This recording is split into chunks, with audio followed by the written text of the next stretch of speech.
Bueno, buenas noches. Este es el comienzo del curso de lógica que he nombrado lógica necesaria, no suficiente para operar con alienación-separación. Voy a hacer un comentario breve de cómo estaba pensado el curso, para lo cual, en principio, el desarrollo va a consistir en lo siguiente. A mí me interesa que quede bien claro qué cuestiones, cómo están definidas las operaciones lógicas en la lógica matemática, para que después, en un segundo tiempo, podamos hacer las articulaciones que hace Lacan en el psicoanálisis. Me parece importante que los psicoanalistas sepamos qué cosas de lógica están demostradas y no tener problema en hacer matemática, pero con cosas que por ahí no están aún demostradas, tratando de armar lo que Lacan yo considero que trató de hacer, que es la lógica inherente al inconsciente, o sea, la lógica que corresponde al sujeto que tenemos en análisis.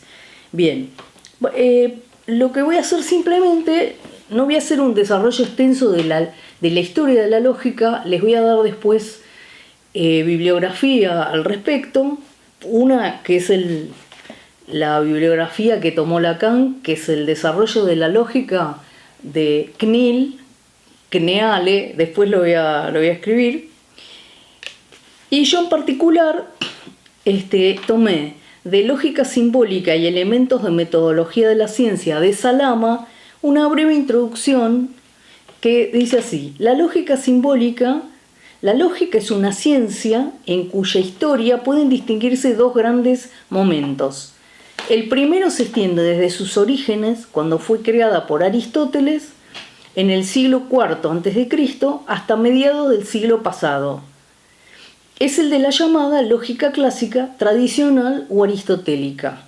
El segundo momento, que se extiende desde mediados del siglo pasado hasta nuestros días, es el de la denominada lógica simbólica, matemática o moderna, que es la que nos interesa desarrollar. La primera está expuesta en el órgano aristotélico y se enriqueció con distintos aportes a través de las edades media y moderna, pero sin sufrir modificaciones sustanciales.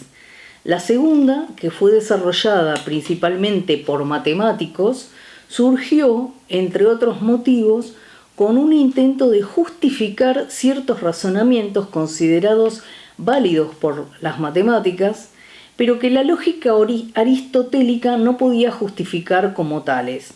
Sus precursores más relevantes fueron el inglés George Boole, cuya obra El análisis matemático de la lógica apareció en 1847, y Auguste de Morgan, quien en ese mismo año publicó su lógica formal, que desarrolla la idea de Leibniz de construir la lógica como un cálculo.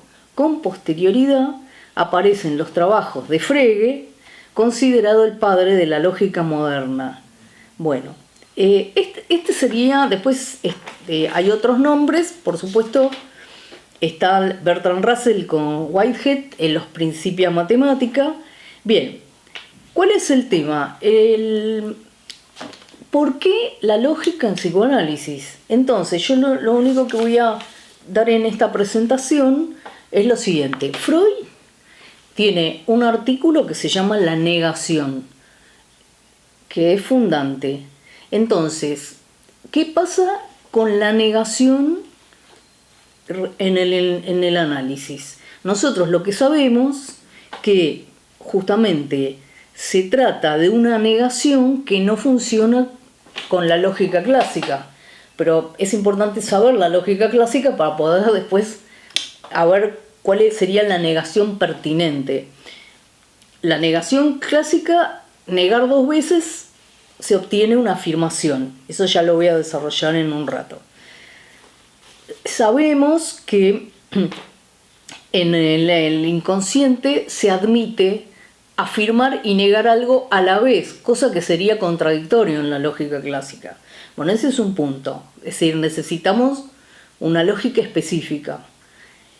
Lacan habla del fantasma.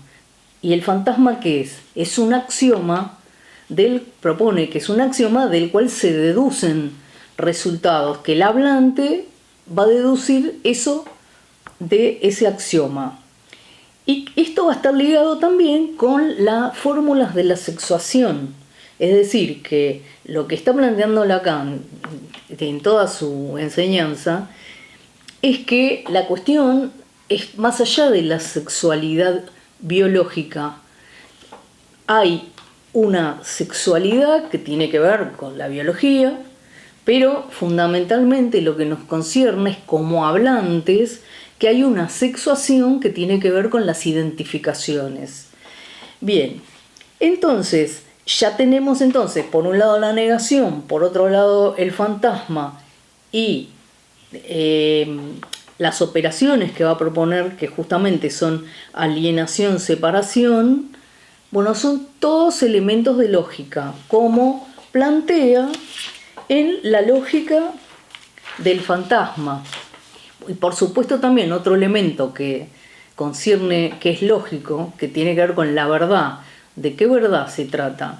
¿No? Nosotros primero vamos a trabajar con el cálculo de proposiciones, donde verdad-falsedad, digamos que algo es verdadero o falso, tiene una constatación empírica, pero la verdad de la que hablamos en análisis es otra construcción.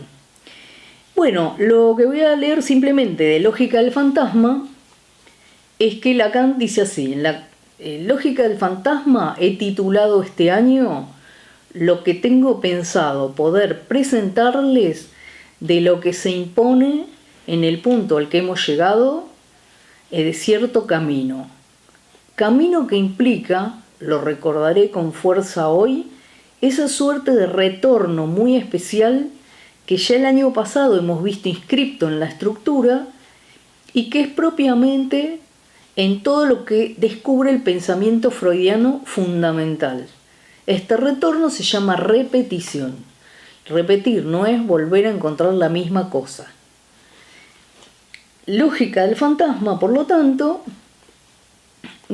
partiremos de la escritura, sujeto barrado, rombo A, y dice, voy a saltear un poco, dice, A minúscula es un objeto, o sea, un objeto letra, del cual propiamente lo que yo llamo este año hacer la lógica del fantasma consistirá en determinar su estatuto. Su estatuto precisamente en una relación que es una relación lógica para hablar con propiedad. Bueno, esta sería la introducción,